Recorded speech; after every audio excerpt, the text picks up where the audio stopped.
Hello, ഞങ്ങളുടെ കാര്യം കട്ടപ്പോവുകയാണ്. ഞങ്ങളുടെ ഈ ഹോട്ടൽ കൊണ്ട് 4-5 കുടുംബം ജീവിക്കണം.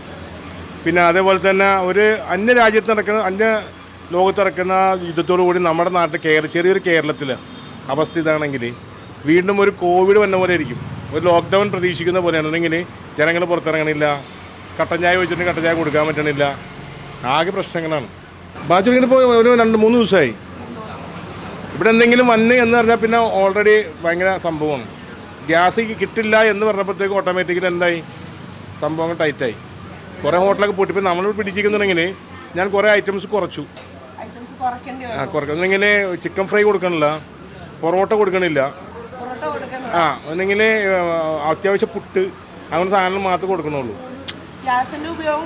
കുറച്ച് അതെ അതെ അതെ. ഈ പറയുന്നത് വിറകൊന്നും നമുക്ക് ഉപയോഗിക്കാൻ പറ്റില്ല.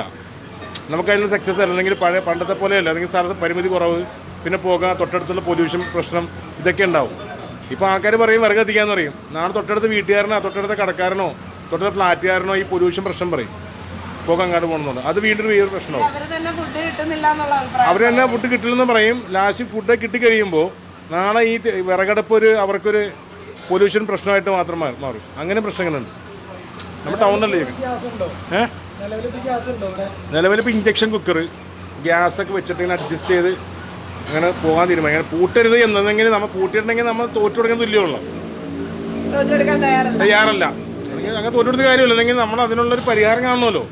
ഗ്യാസിൽ അപ്പോൾ അങ്ങനത്തെ ചെയ്യണം. നമ്മൾ ചിലവ് ചുരുക്കുക എന്ന് പറഞ്ഞാൽ ചിലവൊക്കെ ചുരുക്കി, ഗ്യാസൊക്കെ ചുരുക്കി, ഭക്ഷണത്തിൻ്റെ ഇതൊക്കെ കുറച്ചു, ലൈവ് അടിച്ചു കൊടുക്കുന്നതൊക്കെ അങ്ങനെ കുറച്ചു. അപ്പോൾ ഉണ്ടാക്കി കൊടുക്കുന്ന പരിപാടിയാണ് കുറച്ചിട്ട് ഉള്ള രീതിയിലാണ് നമ്മളിപ്പോൾ ചെയ്തുകൊണ്ടിരിക്കുന്നത്.